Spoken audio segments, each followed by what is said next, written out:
मंगलम द्वारिकाधीशः श्रीलालप्रभु मंगलम।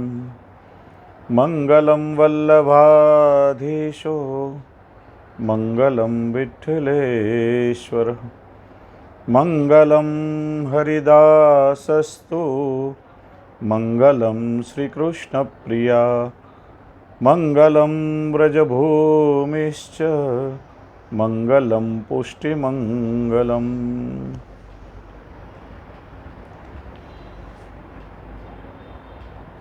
प्रभु के नाम में कितना सामर्थ्य है। कलयुग में भव सागर को तैरने का एकमात्र साधन है भगवत नाम की नौका।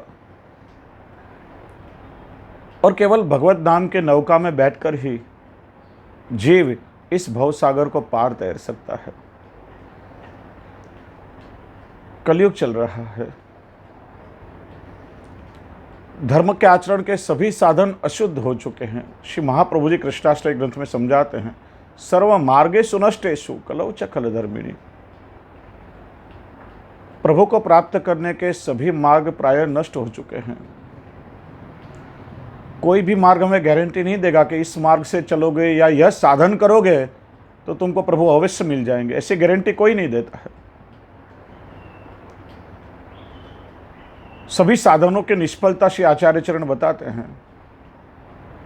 देश काल कर्म मंत्र द्रव्य कर्ता, और अंत में आज्ञा करते हैं कृष्ण एव गतिर्मम।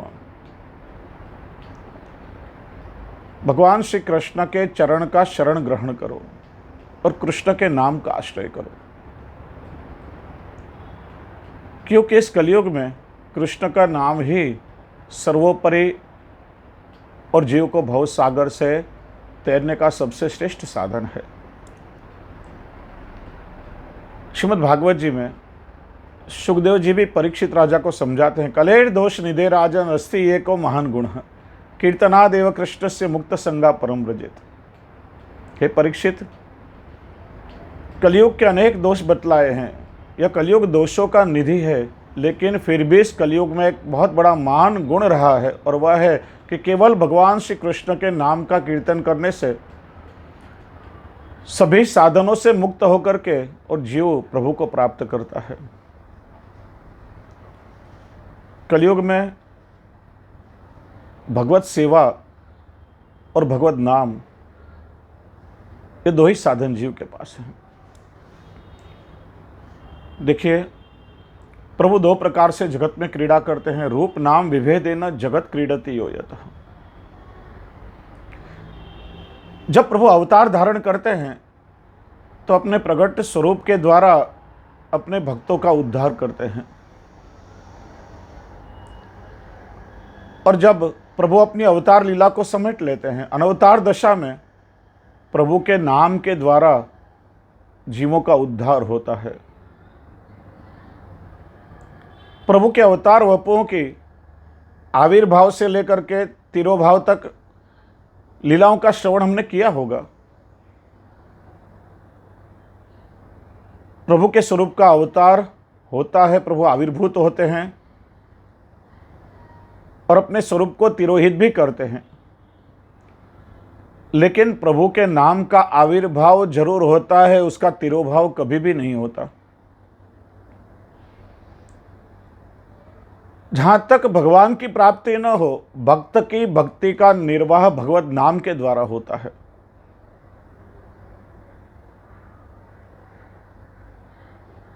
इसलिए इस कलयुग में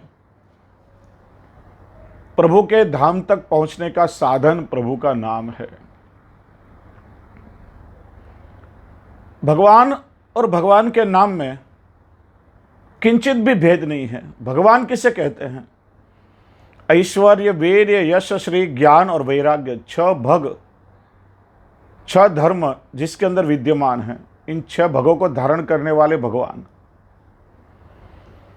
ये छह धर्म भगवान के स्वरूप में है, तो यह षड धर्म भगवान के नाम में भी विद्यमान है। इसीलिए इस कलयुग में प्रभु के नाम को विशेष महत्व दिया गया है। जैसे हम ठाकुर जी के स्वरूप की सेवा करते हैं तो वह स्वरूप सेवा कही जाती है। और कोई भी प्रकार से यदि हम भगवत नाम लें तो वह प्रभु की नाम सेवा कही जाती है। नाम सेवा स्वरूप सेवा तक पहुंचने का माध्यम है। श्री महाप्रभु जी आज्ञा करते हैं, जब हम प्रत्यक्ष ठाकुर जी के सन्मुख में संयोग का समय है तो उस समय प्रभु की स्वरूप सेवा, स्वरूप के द्वारा हम प्रभु की सन्मुखता प्राप्त करते हैं। और जब अनवसर होता है तो उसमें प्रभु के नाम का आधार रख करके और विप्रयोग का अनुभव जीव करते हैं। जैसे ठाकुर जी गौचारण आदि करने के लिए मध्याह्न के समय में पधारते थे तो सारे व्रज भक्त वेणु गीत, युगल गीत आदि का गान करके और विप्रयोग का अनुभव करते थे। नाम के द्वारा भी हम प्रभु के सन्मुख रह सकते हैं। इसलिए किसी भी प्रकार से यदि हम प्रभु का नाम लें तो प्रभु की नाम सेवा कही जाएगी।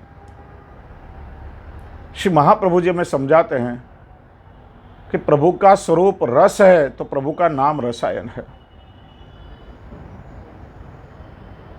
धाम तक पहुंचने का माध्यम नाम है। इसीलिए कलयुग में विशेष रूप से निरंतर प्रभु के नाम का आश्रय रखो। प्रायः 5 प्रकार से हम प्रभु की नाम सेवा कर सकते हैं। पहला प्रकार है प्रभु के मंत्रात्मक नामों का जाप। हाथ में माला लेकर के गौमुखी के माध्यम से, देखिए इस मुद्रा को गौमुखी मुद्रा कहा जाता है। अंगुष्ठ और अनामिका उंगली से माला पकड़ के और मध्यमा उंगली से एक एक मनके को हम घुमाते हैं। माला अवलंबन है, आधार है। हमारी क्रियाकांड को अनुसंधान लगा रहता है।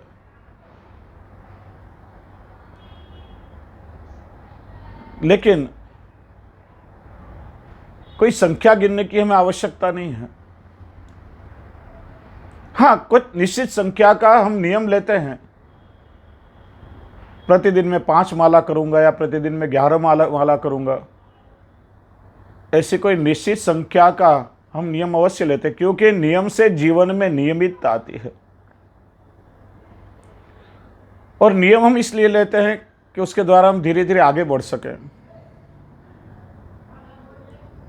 जैसे अधिक मास में कई वैष्णव विनंती करने आते हैं कि जे मन में विशेष भाव प्रकट हो रहा है, मुझे ठाकुर जी को सकड़ी धरनी है, आप आज्ञा दीजिए। प्रसन्नता होती है कि देखो ये जीव अब आगे बढ़ा अपने मार्ग पर। लेकिन अधिक महीने भर हम सकड़ी धर और फिर से मिश्री भोग में आ जाए तो यह नियम किस काम के? यह तो केवल आवेशी भक्ति है। नियम से नियमितता आनी चाहिए और मार्ग में दृढ़ता होनी चाहिए। मैं कई बार कहता हूं कि सावन मास जब आता है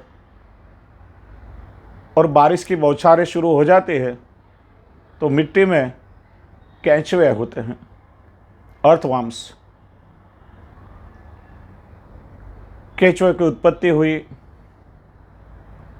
राजा ने विचार किया कि मेरी बेटी ब्याह करने के लायक हुई है, कोई अच्छा योग्य पति देख करके इसका ब्याह कर देना चाहिए। सारे केंचुओं की सभा बुलाई गई, अलग अलग पक्ष से विचार विमर्श हुआ और अंत में सभी ने तय किया कि हमारे राजा की कन्या के लिए शेष नाग ही श्रेष्ठ वर हैं। वैसे भी सर्प जाति के हैं और इनसे अच्छा वर हमें कहाँ मिल सकता है। सारे केंचुए सज धज कर राजा की कन्या का नौता लेकर के और शेषनाग के दरबार में आए, विवाह प्रस्ताव लेकर के आए। शेषनाग ने पूछा, किस प्रयोजन से आए हो? कहा गया कि महाराज, हमारे राजा की कन्या बहुत स्वरूपवान है, गुणवान है और आपके जैसा योग्य वर दूसरा हमें कहाँ मिल सकता है। राजा के कन्या के विवाह का प्रस्ताव लेकर के हम आपके पास आए हैं। शेषनाग ने कहा कि आपका प्रस्ताव मुझे स्वीकार्य है, लेकिन अभी सावन मास यानी चातुर्मास चल रहा है और चातुर्मास में लौकिक विधि नहीं हो सकती। ऐसा कीजिए, कार्तिक मास में जब चातुर्मास पूर्ण हो जाए तो मार्गशीर्ष मास में आप विवाह का प्रस्ताव लेकर के आना, सारी विधि हम कर लेंगे। सारे केंचुए खुश होते हुए कि देखिए हम इतने छोटे से केंचुए हैं और यह तो बड़े शेषनाग, फिर भी हमारा स्वागत किया और हमारे प्रस्ताव का स्वीकार भी किया। शेषनाग मन में हंस रहे थे कि सावन मास के केंचुए बेचारे, इनको पता नहीं है कि भादो मास में इनका अस्तित्व रहने वाला नहीं है, मार्गशीर्ष महीने में आएंगे कहाँ से। इसी तरह से कभी कभी अधिक मास में हमारी भक्ति को आवेश आ जाता है, भक्ति का शुरातन चढ़ जाता है। सावन मास में तो प्रतिवर्ष लोग नियम ले लेते हैं कि मैं प्रतिदिन 5 माला करूँगा, एक समय करूँगा, उपवास करूँगा। लोग दाढ़ी बढ़ाते हैं, मंदिर में दर्शन करने का नियम लेते हैं, लंबे लंबे हाथ करके ठाकुर जी को विनंती करते हैं, हे प्रभु संसार का सारा मोह छूट गया है, मुझे तो आपसे ही वर जाना है। तो ठाकुर जी भी कहेंगे कि मार्गशीर्ष महीने में आना, क्योंकि पता है सावन मास पूरा हुआ नहीं और सारा भक्ति का आवेश ठंडा हो जाएगा। ऐसी भक्ति क्या काम की। नियम हम इसलिए लेते हैं कि नियम से हम जीवन में आगे बढ़ सकें, लेकिन मानो कि जो भी संख्या का नियम आपने लिया हो पूरा हो जाए तो फिर क्या करना चाहिए। प्रभु का नाम तो छूटना नहीं चाहिए। तो श्री महाप्रभु जी में उपाय बताते हैं, प्रभु का नाम स्मरण निरंतर करो। दूसरा प्रकार है नाम स्मरण।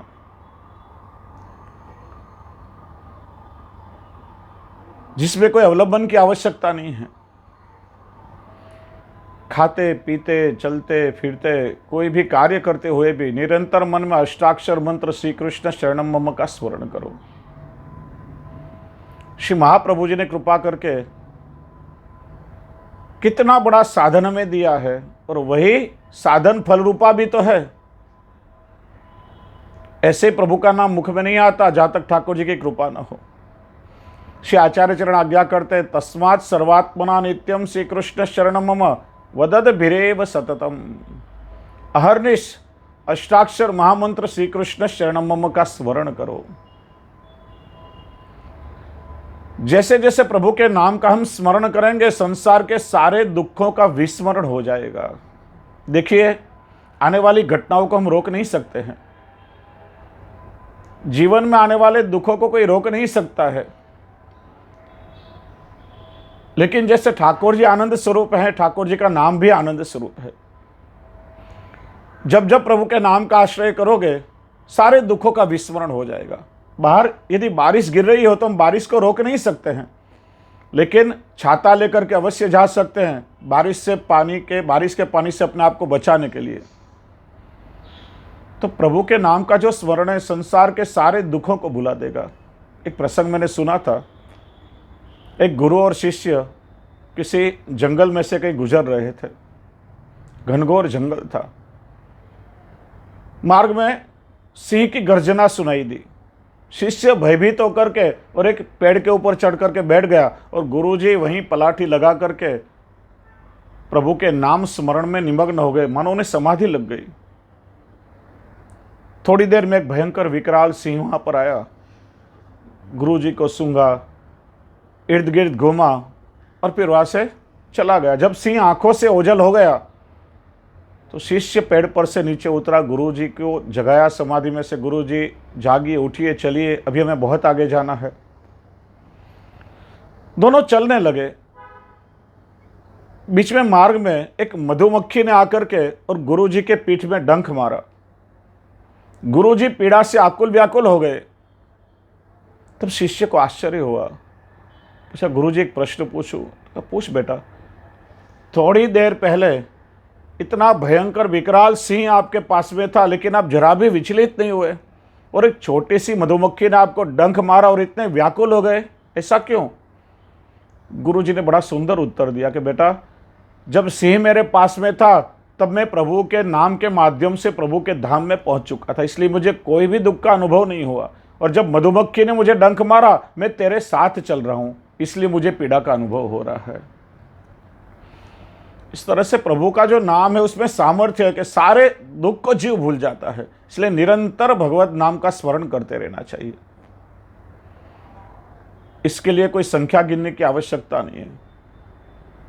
श्री गोसाई जी प्रभु चरण तो आज्ञा करते हैं कि हमारे ताज चरण श्री वल्लभाधीश ने जब से अष्टाक्षर महामंत्र का हमें दान किया है, यह लोक और परलोक में तो हमको निश्चिंता हो गई है। अब कोई भी वस्तु से भयभीत होने की आवश्यकता नहीं, इतना सामर्थ्य है। गत बार अष्टाक्षर मंत्र पे हमने विस्तार से चिंतन किया था, एक एक अक्षर में कितना सामर्थ्य है। श्री गोसाई जी प्रभु चरण ने अष्टाक्षर मंत्रार्थ निरूपणम नाम का एक 17 श्लोक का विशेष ग्रंथ में प्रदान किया है। संसार के सारे रोग क्लेश भय सारे दुखों का निवारण करने का सामर्थ्य अष्टाक्षर महामंत्र में है।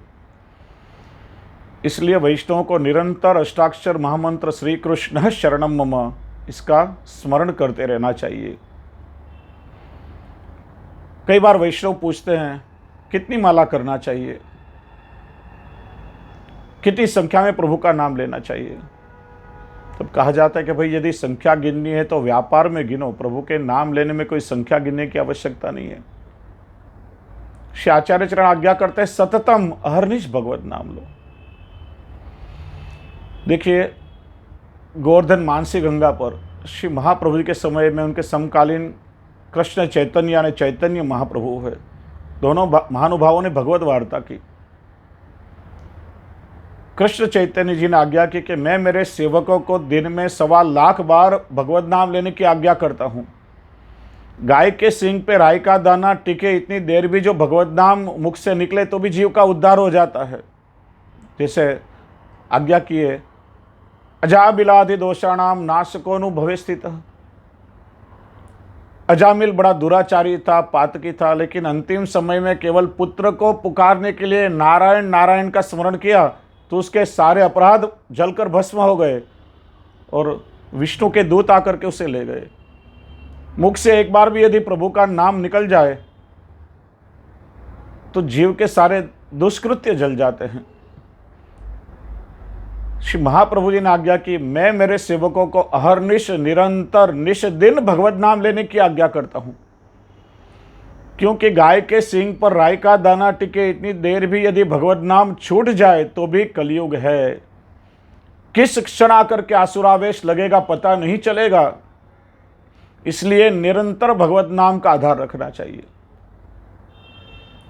कहते हैं एक वैष्णव से नाग का अपराध हो गया, उसके हाथ से एक सर्प मर गया और उसकी नागिन उस वैष्णव के पीछे पड़ी। जहां जाए पीछे पीछे सर्प यानी काल है ना, काल व्याल मुखग्रास, काल को भी सर्प की उपमा दी गई है।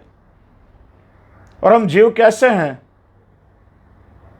सर्प रूपी काल के मुख के पास ग्रास बनकर बैठे हुए ऐसे हम जीव हैं। कब आकर के काल ग्रास कर जाएगा हमको पता नहीं चलेगा। काल उसके पीछे लगा, नागिन पीछे लग गई। श्री गोसाई जी के शरण में आए। श्री गोसाई जी ने कहा देखो वैष्णव, काल तो हर किसी को डसता है, लेकिन जिसने अमृत का पान किया हो उसका काल कुछ भी नहीं बिगाड़ सकता। पूछा वह अमृत कौन सा, तो कहा श्री कृष्ण का नाम। तुम निरंतर अष्टाक्षर का स्मरण करो, ध्यान रखना नाम स्मरण छूटना नहीं चाहिए। वो वैष्णव जहां भी जाता नागिन उसके पीछे पीछे जाती है, लेकिन भगवत नाम के प्रभाव से वह नागिन उसको डसती नहीं थी। एक बार क्या हुआ, अचानक मार्ग में कोई व्यक्ति मिल गया और लौकिक प्रश्न पूछा, और लौकिक प्रश्न का उत्तर देने के लिए जैसे ही भगवत नाम छूटा, काल रूपी नागिन ने डस लिया। श्री महाप्रभु जी ने कितनी बड़ी कृपा करके हमें अमृत का दान किया है। ऐसे विपत्ति के समय में निरंतर भगवत नाम का आश्रय हमें करना चाहिए। संख्या गिनने की कोई आवश्यकता नहीं है। एक सुंदर प्रसंग याद आ रहा है। एक गांव में एक संत रहते थे। संत को 108 माला करने का नियम था, और संत तो उसे ही कहते हैं जो लोगों के अनेक कार्यों को संपन्न करते हैं। समाज सेवा के कई कार्य भी करते थे और कई बार 108 की संख्या अधूरी रह जाती थी। उस संत का दूसरा भी एक नियम था कि प्रतिदिन उस गांव में एक वृक्ष के चौतरे पर बैठ करके और संत व्याख्यान करते थे और उनका सत्संग श्रवण करने के लिए गांव के कई लोग प्रतिदिन आते थे। उस समय 27 मनके की छोटी माला जिसे हम बैरखा कहते हैं वह भी संत के हाथ में घूमती थी। कोई भी तरह से 108 की संख्या उनकी गिनती संत पूरी कर लेते थे अपनी मालाओं की। एक बार संत का व्याख्यान चल रहा था, प्रवचन चल रहा था, हाथ में माला के मनके घूम रहे थे। उन्होंने देखा कि आगे कोई दरिद्र जैसी एक गरीब बाई बैठी थी। बाहर से कोई मनुष्य आया, उस बाई के कान में कुछ कहा। अपने पास पड़ी हुई झोली में से रुपये के नोटों का बंडल निकाल करके उस बाई ने उस आदमी को दिया, ले करके वह आदमी चला गया। संत ये सब देख रहे थे। व्याख्यान पूरा हुआ, सब संत को वंदन करने आए। वह बाई भी चरण स्पर्श करने के लिए आई। संत ने पूछा, बहन आपत्ति न हो तो एक प्रश्न पूछो ना बाप जी, मुझे क्या आपत्ति हो सकती है। बहन, जब मेरा प्रवचन चल रहा था, कोई व्यक्ति आया, तुम्हारे कान में कुछ कहा, तुमने रुपये के नोट का बंडल उन्हें दिया, ये सब क्या था? तो कहा, महाराज वह मेरा पति था, मेरा स्वामी था। मुझे कहा 150-200 रुपया मुझे चाहिए, तो रुपया मैंने उन्हें दिया। तो कहा, बहन लेकिन गिने बिना यूं ही रुपया तुमने उसे दे दिया। कि महाराज मेरे पति को, मेरे धनी को रुपया चाहिए था, और धनी को रुपया देना है तो गिनने की क्या आवश्यकता है।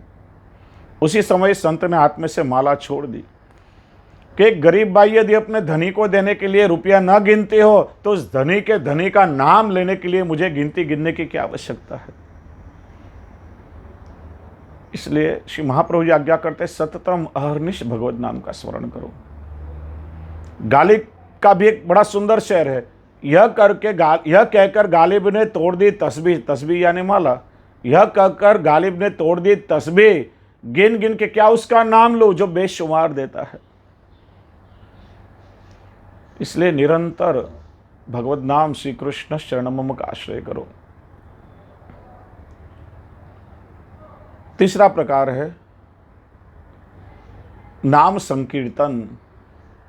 एक से विशेष अधिक व्यक्ति साथ में मिलकर के वाजिंत्र और करतल ध्वनि के साथ उच्च स्वर से प्रभु के नाम का संकीर्तन करते हैं।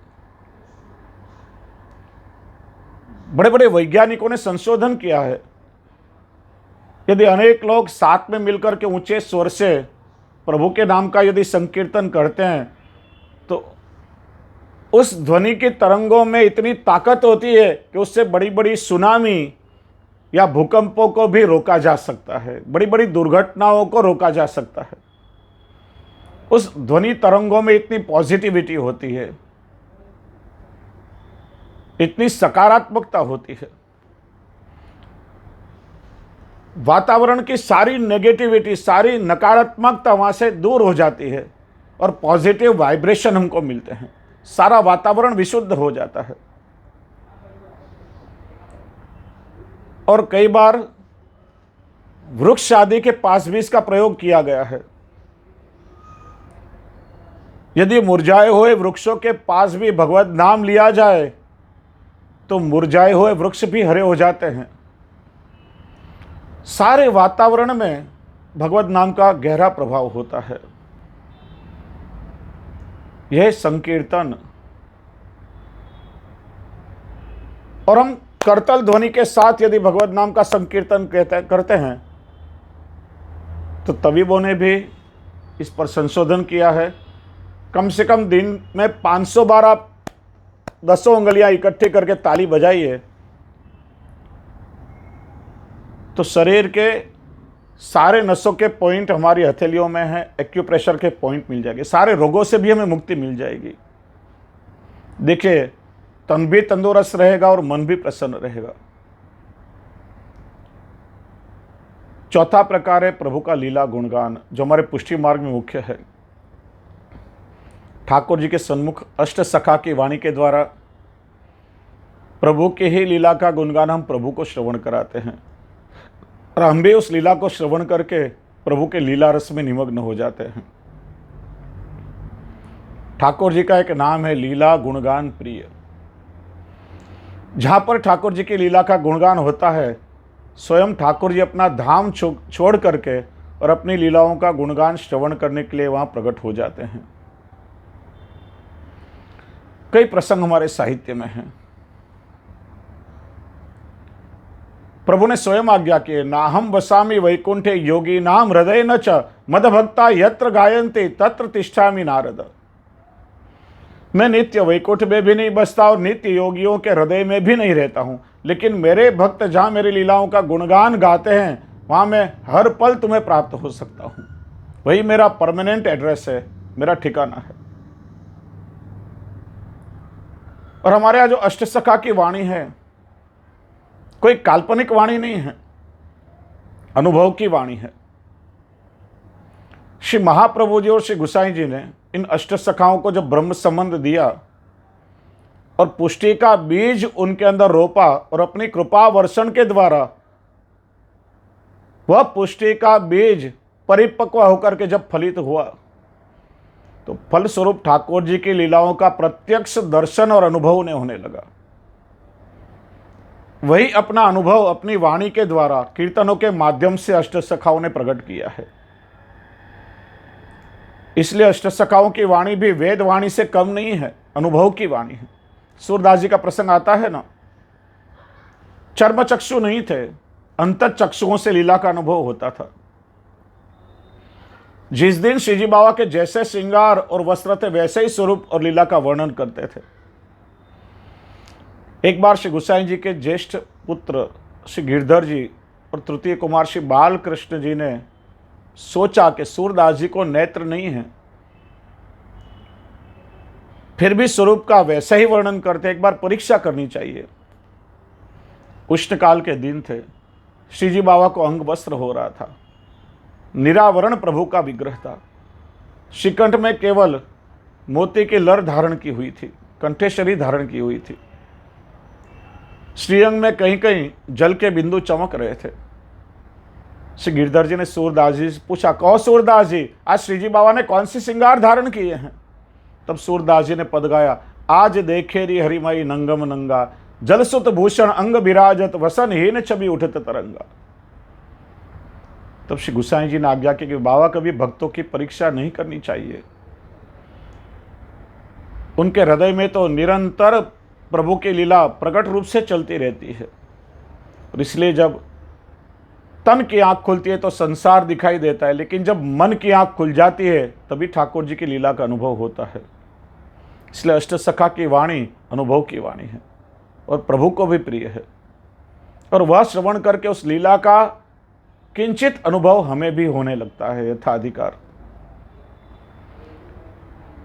पांचवा प्रकार है कथा, सत्संग, ग्रंथों का वाचन। इसके द्वारा भी हम भगवत नाम से प्रभु के साथ जुड़े रहते हैं, और इस सत्संग के द्वारा निरंतर हमारे भाव को पोषण मिलता है। यह सत्संग भी हमें प्रतिदिन करना चाहिए। कथा में कहा गया है कि कथा का हम जब प्रथम श्रवण करें फिर उसका कीर्तन यानी उस लीला का गुणगान गाना चाहिए, और फिर नित्य उस लीला का अवगान यानी चिंतन करना चाहिए। तीन वस्तुओं को जब हम करेंगे तो प्रभु की लीला हृदयारूढ़ होगी। जैसे हम जमीन में बीज बोते हैं खेती में, तो खाद और पानी का पोषण उन्हें चाहिए। जब पोषण मिलता है तब उस बीज में से वृक्ष और उसमें से फल मिलता है। इसी तरह से हमारे हृदय में जो कुछ भगवत भाव है, उस भाव को सत्संग रूपी खाद का पोषण मिलना चाहिए। पोषण मिलेगा तभी तो भाव की वृद्धि होगी, और भाव से ही प्रभु में हमारी आसक्ति दृढ़ होगी, अनुरक्ति होगी। सत्संग बहुत बड़ा माध्यम है। आगे सत्संग के विषय में विस्तार से चर्चा करेंगे, लेकिन ये 5 ऐसे माध्यम हैं जिसके द्वारा हम प्रभु की नाम सेवा कर सकते हैं, और नाम सेवा के माध्यम से भी प्रभु की सन्मुखता हमें प्राप्त हो सकती है। तो आइए श्री आचार्य चरण की आज्ञा का हम अनुसरण करें, निरंतर भगवत नाम का आश्रय रखें, क्षण मात्र भी भगवत नाम से हम विमुख न हों। ठाकुर जी की अवश्य कृपा हम पर होगी। और इस समय जो सारे संसार में एक भय का वातावरण छाया हुआ है, सारे भय से हमें मुक्ति मिलेगी, सभी निर्भय बनेंगे, प्रभु के चरण का दृढ़ आश्रय होगा और ठाकुर जी की कृपा का अनुभव होगा। इसके साथ ही मेरी वाणी को विराम देता हूँ।